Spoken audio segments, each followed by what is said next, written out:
பங்காளி தகராறுனா அண்ணன் ஒரு சொத்து வச்சுருப்பான், தம்பி ஆக்கிரமெல்லாம் நிற்பான், அண்ணனை காலி பண்ணிட்டால் அந்த சொத்தை வந்து நம்ம எடுத்துக்கலாங்கிற நிலையில் வந்து அண்ணங்காரனை செய்வனை வச்சுருப்பான். செய்வனைங்கிறது என்னென்னா மாந்திரிகம். மாந்திரிகங்கும் போது உன்னை முடக்கணுன்னா என்ன ரூபத்தில் வேணாலும் முடக்கலாம். உன்னை கை கால் விளங்காமல் போடணும்னா போட்டுருவாங்க, போட முடியும். அதே உன்னை கொஞ்சம் கொஞ்சமாக அணுகுணமாக சாகடிக்க முடியும்னா சாகடிக்க முடியும். மொத்தத்தில் காலி பண்ணால் காலி பண்ண முடியும். இது மாந்திரிகம். அப்போ அந்த ஏவல் பிரச்சனை என்னன்னு பார்த்து அந்த பிரச்சனையை எடுத்து விட்டு. ரெண்டாவது விஷயம் என்ன கேட்டிங்கன்னா, இதெல்லாம் இப்போ நடைமுறையில் நடந்துக்கிட்டு இருக்கு, இன்றைக்கி வரைக்கும் நடந்துக்கிட்டு இருக்கு. அப்போ புருஷன் மட்டும் நல்ல சந்தோஷமாக இருப்பாங்க, மித்த உற்றார் உறவாளர்களுக்கு பிடிக்காது. இது குடும்பத்தை பிரிக்கணும்டாங்கிற நிலையில் கணவன் மனைவியை பிரிக்கிறதுக்காக அந்த மாதிரி செஞ்சு வச்சு அதையும் எடுத்து விட்ருக்கோம். எத்தனை பேரை சேர்த்து வச்சுருக்கோம். இது வந்து ஏவல் பிரச்சனை.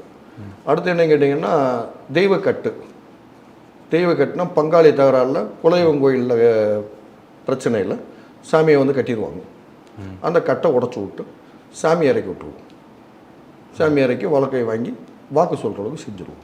இது வந்து ஆன்மீகத்தில் வந்து வாழையடி வாழையாக செஞ்சுக்கிட்டு இருக்கோம். இப்போது இந்த விஷயங்கள்லாம் நீங்கள் பண்ணுறீங்க அப்படிங்கும்போது எனக்கு ஜென்ரலாக ஆன்மீகத்தில் இருக்கவங்கள்ட்ட கேட்கக்கூடிய கேள்வி என்னென்னா, உங்களை பொறுத்த வரைக்கும் ஆன்மீகம்னா என்ன, பக்தின்னா என்ன?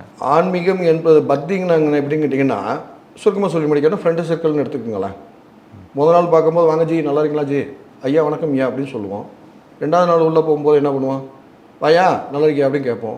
மூணாவது நாள் போனால் வாடா அப்படின்னு கேட்போம். நாலாவது நாள் என்ன பண்ணுவோம், வாடா மச்சான் அப்படின்னு தோல் மேலே கையை போட்டுருவோம். இதுதான் பக்திக்கும் ஆன்மீகத்துக்குள்ள விஷயம். அப்போ இது வந்து ஒரு வழிப்பாதை. நம்ம எவ்வளோக்கு நம்ம ஆத்மசக்தியில் இது பண்ணி தெய்வ வழிபாடில் உள்ளே போக போக போக தெய்வத்தோட நெருக்கமாக இருக்கும். நெருக்கமாக அது வந்து நம்மகிட்ட பேசுறது எல்லா விஷயங்களும் ஆட்டோமேட்டிக்காக நடக்கும். தெய்வத்துடன் பேசுறது அந்த மாதிரி விஷயங்கள். ஆமாம், அது நீங்கள் ரியலைஸ் பண்ணியிருக்கீங்களா, உங்களை உணர்ந்துருக்கீங்களா அந்த மாதிரி விஷயம்லாம்? நான் கண்ணால் பார்த்துட்டு இன்றைக்கி வரைக்கும் பார்த்துட்டு தானே இருக்கோம். எத்தனை பேருக்கு பேய் பிரச்சனை எடுத்து விட்டுக்கிட்டு இருக்கோம், எத்தனை பேருக்கு சாமி இறக்கி விட்டுக்கிட்டு இருக்கோம். எல்லா விஷயங்களும் இன்றைக்கு வரைக்கும் நடைமுறையில் இருக்குது. எனக்கு முதல் வந்து ஆன்மீகம் தான், ரெண்டாவது தான் அரசியல் சார்ந்து இப்போ நம்ம போயிட்டுருக்கோம். முதல் வந்து நமக்கு சொந்த கோயில் இருக்குது, ஆண்டவன் கொடுத்த வரப்பிரசாதம்னா மயானமே எங்களுக்கு இருக்குது. ஊருக்கு கிராமத்தில் வந்து மயானம் கிடையாது.